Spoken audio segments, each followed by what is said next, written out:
Сәлем достар, арнама қош келдіңіздер. Бүгін мен сіздерге үй жағдайында артық салмақтан қалай оңай жолмен құтылу керек екендігін көрсететін боламын.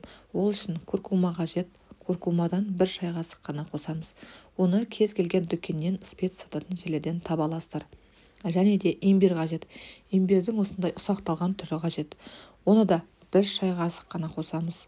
Бұл имбирьді жаңағы спец сататын жерлерден таба аласыздар. Енді біздерге яблочный уксус қажет. Яблочный түрі міндетті түрде яблочный түрі болу керек. Оны бір шай қасық қана қосамыз.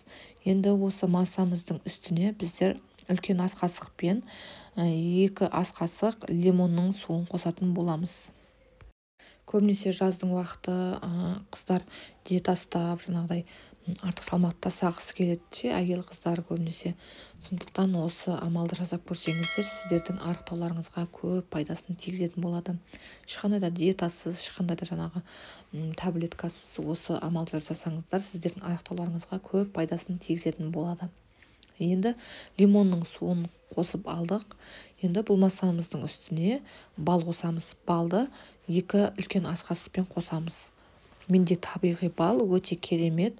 Және де оны үлкен ас қасықпен міндетті емес толтырып қосу. Осы 2 ас қасық қосыңыздар. Достар, менің арнам ұнап жатса, міндетті түрде тіркеліп, қоңырауша батырмасын басып тіркеліп алсаңыздар, сіздердің қолдауларыңыз мен үшін өте маңызды. Сондықтан арнамнан алыстамай каналыма тіркеліп кетуді ұмытпаңыздар. Міне балымызды да қосып алдық. Енді бүкіл массаны араластырамыз. Массамызды араластырып алдық.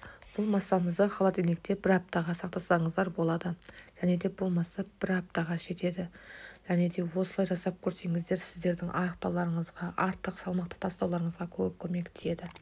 Енді 250 мг суға 1 шай қасық немесе 1,5 шай қасық салып, сироп ретінде ішсеңіздер, өте көп пайдасын тигізеді. Менің видеомды қолдап, соңына дейін көргендеріңіз үшін рахмет. Келесі видеомда кездескенше сау болыңыздар.